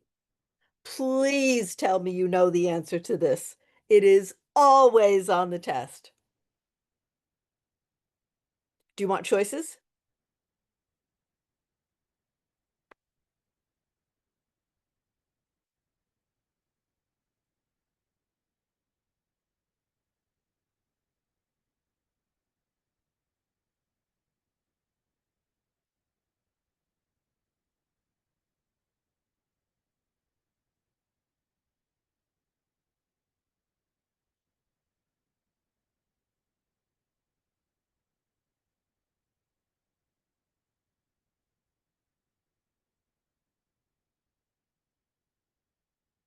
People with disabilities and children, thank you very much. I can't see who answered it, but whoever answered it, thank you. Marriage, your choices are marriage and family status and disability, age and sexual orientation, or criminal background and national origin. So what's the answer? The answer is B, isn't it? Because answer is B. Family status does not mean marriage. It means kids. So a landlord can't say like you can't live here because you have kids or you don't have kids or something like that. Okay? And uh disability, we know what that is. Like a landlord can't say you can't live here because you're disabled. Okay? So I'm going to give you my funny way to remember this, all right? So here is a silly way to remember this. Disabled people, wheelchairs. Little kids, strollers. 1988 looks like wheels. So if you can remember the wheelchairs and the strollers, you got 1988. And I promise you, that is on every test you will take in New York State. It's on every state test and every school test.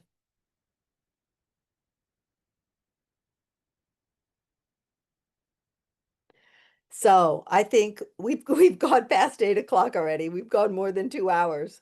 So I think everybody's probably had enough and probably everybody's hungry and everything like that. So did everyone give me your uh, email address? Oh, thank you.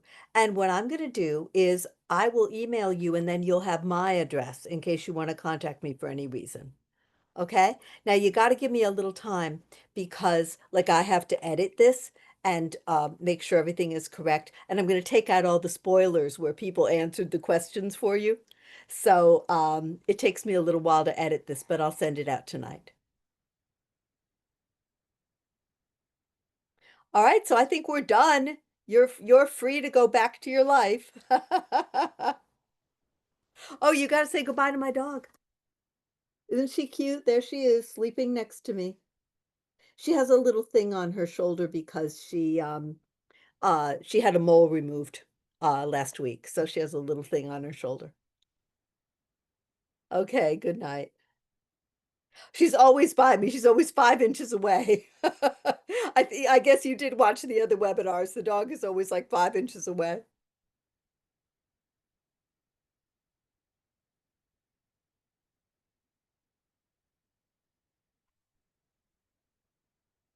All right, I'm saving the chat again. Oh, she had a shirt on. Yeah. Oh, she's got quite a wardrobe, let me tell you. Yeah, she has quite a wardrobe, but she's not wearing anything today. Oh, yeah, she has a lot of really funny shirts. She has a Superman shirt and she has shirts with funny slogans on them and things. My my personal favorite shirt is she has one that it's got a finger pointing at me and it says, "I'm with stupid." So yeah, she has quite a wardrobe.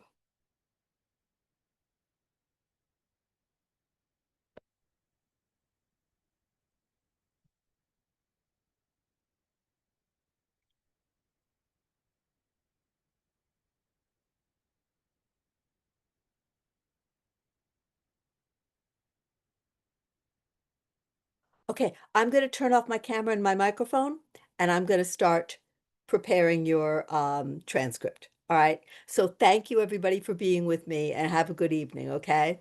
Bye-bye.